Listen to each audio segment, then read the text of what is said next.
Good morning and happy Wednesday. It's Jen from Polk County Public Libraries, and I'm going to tell you about our kids Take and Make kit for the month of September. I also wanted to let you know about some in-person kids programs that we have. So starting today, we are doing a regular Wednesday story time here at Columbus Library at 10:30, and that will run through the end of September. And you can go to Saluda Library for story time on Tuesdays at 10:30. Next week, Thursday, September 9th, we have Chimney Rock coming to Columbus Library for a Radical Raptors program with some live birds. And that will be outside on our deck here at Columbus Library. So make sure to check the weather that day and check our website or give us a call if it's looking rainy to see if we have changed it, since we are having that outside.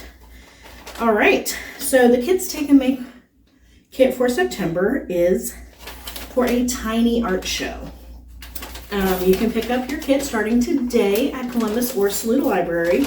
And while we are advertising this as the kids kit, as I've said several times, this is kind of an all ages thing we're doing.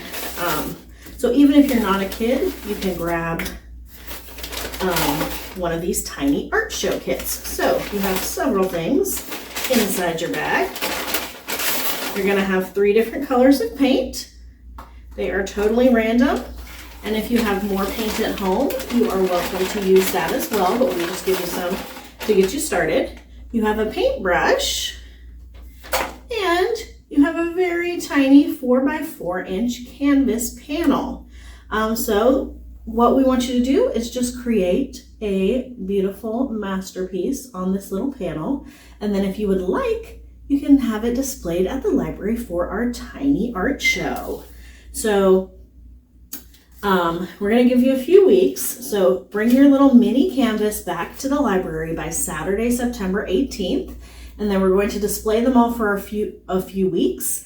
And then you can pick it back up and take it home and keep it forever. So we will keep these displayed until we start our literary pumpkin contest display in October. So be on the lookout for information about that. Also in the kit, is this little card where you can write the artist's name, that's your name, and the title of your painting. So you're gonna write those, and then it's one of those cards you fold in half, and depending on how yours was cut, you might need some scissors, and then we'll display that along with each painting so that everyone can see who drew it and what the title of your painting is. So we look forward to seeing all of your mini masterpieces on display at the library. Starting tomorrow, you will see our video for our teen craft for September. That's magnetic message boards. And then Friday, our adult craft video demo will come out for tassel earrings. And also don't forget to pick up your spice of the month, which is jerk seasoning. Thanks everyone.